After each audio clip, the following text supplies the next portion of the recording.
Hello बच्चों, let's see this question. The question says column 1 contains 4 statements following reason and column 2 consists of 4 options P, Q, R, S. Answer the following. And we have this column 1 and we have this in column 2. So basically we have to match the columns. ठीक है. So देखो column 1 में हमारे पास कुछ basic characteristics दिए गए. ठीक है. और अगर हम कॉलम 2 में देखें तो हमारे पास F2, Cl2, Br2, I2 है. तो बेसिकली यहाँ पे क्या दिया हुआ है, हमें हैलोजन सीरीज दी गई है. ठीक है. तो मतलब हैलोजन सीरीज को हमें उनके हिसाब से मैच करना है जो इनके यहाँ पे कैरेक्टरिस्टिक्स दिए गए. ठीक है.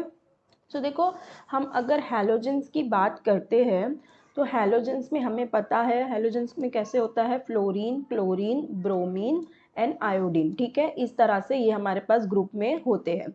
और हमें ये पता है जैसे जैसे हम ग्रुप में as we are going down the group इनका क्या होते जा रहा है, साइज इनका इंक्रीज होता जा रहा है. ठीक है. सो जो हमारा फ्लोरीन है ये एकदम स्मॉल साइज होता है. This is the small sized atom.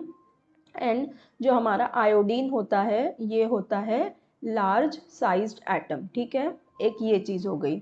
फिर हमें इलेक्ट्रोनेगेटिविटी का एक हमें पता है कि जैसे जैसे हम डाउन द ग्रुप जाएंगे इलेक्ट्रोनेगेटिविटी क्या होगी, डिक्रीज होगी. मतलब fluorine being the most electronegative क्या होता है, ये बहुत ज़्यादा इलेक्ट्रोनेगेटिव होता है. वेरएज जो हमारा आयोडीन होता है ये होता है लीस्ट इलेक्ट्रोनेगेटिव. ठीक है. सो देखो जो हमारे पास दिया गया है, हमें बात करनी है सोल्यूबिलिटी की, कोरोसिव लिक्विड की, इंटर एटॉमिक डिस्टेंस की और मैक्सिमम एंथैल्पी की बात करनी है. ठीक है. सो देखो अगर अगर हम सोल्यूबिलिटी की बात करें, हमें बात करनी है सोल्यूबिलिटी की. ठीक है. सो देखो सोल्यूबिलिटी किस पे डिपेंड करेगी, उनकी पोलैरिटी पे डिपेंड करेगी. करेक्ट ना. उनकी पोलैरिटी पे डिपेंड करेगी, वो पोलार होंगे नहीं होंगे. क्योंकि क्या कहते जब वो नॉन पोलार होंगे, देखो बेसिकली जो हैलोजेंस होते हैं ना ये होते हैं नॉन पोलार इन नेचर. ठीक है. जो हमारे हैलोजेंस होते हैं, halogens they are non polar in nature. ये होते हैं नॉन पोलार इन नेचर. ठीक है. इनके अंदर पोलैरिटी इतनी नहीं होती, ये नॉन पोलार होते हैं in nature. So it does not dissolve, so it does not dissolve readily in water. ठीक है. सो ये वाटर में डिजॉल्व नहीं होते. अब वाटर से हमारा क्या मतलब हो गया, पोलार सॉल्वेंट. ठीक है. पोलार सॉल्वेंट में डिजॉल्व नहीं होते. ठीक है. हमें पता है ना, हमने पढ़ा हुआ है लाइक डिजॉल्व्स लाइक. ये हमारी एक सेइंग है दैट लाइक डिजॉल्व्स लाइक. तो जो हमारा पोलार सॉल्वेंट होगा, जो हमारा पोलार मॉलिक्यूल होगा वही पोलार सॉल्वेंट में डिजॉल्व करेगा. अगर वो नॉन पोलार होगा तो पोलार सॉल्वेंट में डिजॉल्व नहीं करेगा.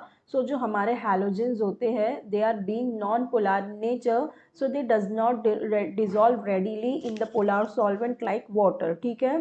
तो अगर हम इनकी solubility की बात करें और solubility का ऑर्डर देखें, इनका solubility का ऑर्डर देखें तो ये क्या हो जाएगा, it will decrease down the group, it will go decrease down the group. ठीक है. डाउन द ग्रुप क्या होती जाएगी, डिक्रीज होती जाएगी. क्यों, क्योंकि डाउन द ग्रुप इनकी ये क्या होते जा रहे हैं और ज़्यादा नॉन पोलर होते जा रहे हैं. सो इसलिए हमारी सोल्यूबिलिटी क्या हो जाएगी, F2 में सबसे ज़्यादा होगी, फिर होगी Cl2, फिर होगी Br2 एंड फिर होगी I2. ठीक है. सो हमारी मैक्सिमम सोल्यूबिलिटी किस में आ गई, फ्लोरीन में. और हमें यहाँ पूछा है मैक्सिमम सोल्यूबिलिटी के बारे में. तो इसका मतलब हमारा ए का जो करेक्ट मैच हो जाएगा वो क्या हो जाएगा, P, जो हमें फर्स्ट ही दिया हुआ है. ठीक है. अब बात करते हैं कोरोसिव लिक्विड की. सो देखो हमारा जो हैलोजन है हमें उसमें पता है कि सिर्फ हमारा जो ब्रोमीन है वो ही क्या है, लिक्विड है. और जो हमारा ब्रोमीन होता है ये एक करोसिव लिक्विड होता है. ठीक है. ये कैसा लिक्विड है, ये करोसिव लिक्विड है. वेरस जो हमारा आयोडीन है वो वॉलेटाइल सॉलिड है. सो हमारा कोरोसिव लिक्विड कौन सा है, एक ही है, वो है ब्रोमीन. तो हमारा कोरोसिव लिक्विड क्या आ जाएगा, ब्रोमीन. तो इसका मैच आ जाएगा आर. ठीक है. फिर सी में हमें दे रखा है मैक्सिमम इंटर एटॉमिक डिस्टेंस। देखो अब यहाँ पे इंटर एटॉमिक डिस्टेंस कहाँ है, ठीक है। अब हमें पता है as we are going down the group इनका साइज क्या होता जा रहा है, इंक्रीज होता जा रहा है। तो हमें होना ये चाहिए कि जो लार्ज साइज्ड एटम होगा उनके बीच में इंटर एटॉमिक डिस्टेंस ज़्यादा होगा, करेक्ट ना, क्योंकि ये लार्ज साइज्ड है तो इनके बीच का डिस्टेंस क्या होगा, ज़्यादा होगा। इनके बॉन्ड का डिस्टेंस, दोनों कैसे लार्ज साइज है तो इनका डिस्टेंस ज़्यादा होना चाहिए, इनका बॉन्ड लेंथ ज़्यादा होना चाहिए, ठीक है। Where as compare to fluorine जो छोटे छोटे मॉलिक्यूल है तो उनके अंदर तो बॉन्ड एकदम इस तरह से होगा और इनका इंटर एटॉमिक डिस्टेंस कम होगा, ठीक है। लेकिन ऐसा होता नहीं है, क्यों? क्योंकि देखो जो हमारा फ्लोरीन है ये बहुत ही ज़्यादा इलेक्ट्रोनेगेटिव है, ठीक है।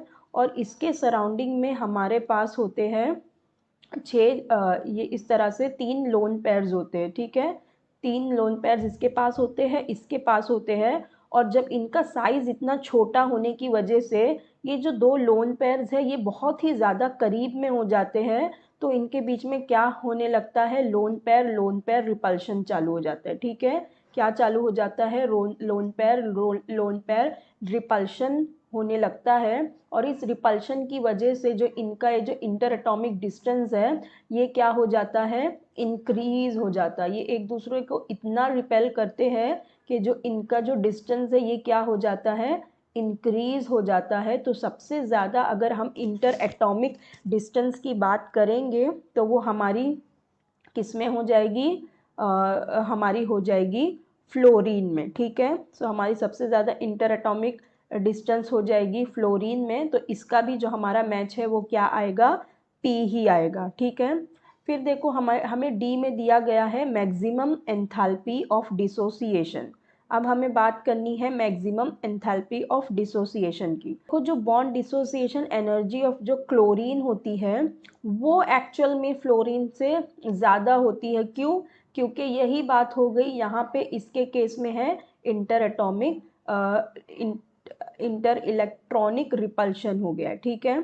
सो इसलिए होना चाहिए था कि फ्लोरीन के केस में bond enthalpy of dissociation maximum होना चाहिए था, लेकिन इस लोन पेयर रिपल्शन की वजह से ऐसा हो नहीं पाता। तो फ्लोरीन के बाद हमारे पास कौन आता है, क्लोरीन, जिसके अंदर लोन पेयर रिपल्शन नहीं होता, क्योंकि इसका साइज इतना छोटा नहीं होता इस एटम का, तो इनके जो इलेक्ट्रॉन्स है इसके बीच में रिपल्शन नहीं हो पाता। तो इसलिए इसकी फिर क्या हो जाएगी, वो मैक्सिमम एंथैल्पी ऑफ डिसोसिएशन हो जाएगी। सो हमारे डी का मैच क्या हो जाएगा, हमारे डी का मैच हो जाएगा क्यू विच इज़ क्लोरीन, ठीक है। सो देखो हमारे पास सारे कॉलम मैच हो गए, ए का हो गया हमारा पी, बी का हो गया आर, सी का भी हो गया पी एंड डी का हो गया हमारा क्यू, ठीक है। So these are the correct answers. I hope you understood it well. Best of luck, thank you.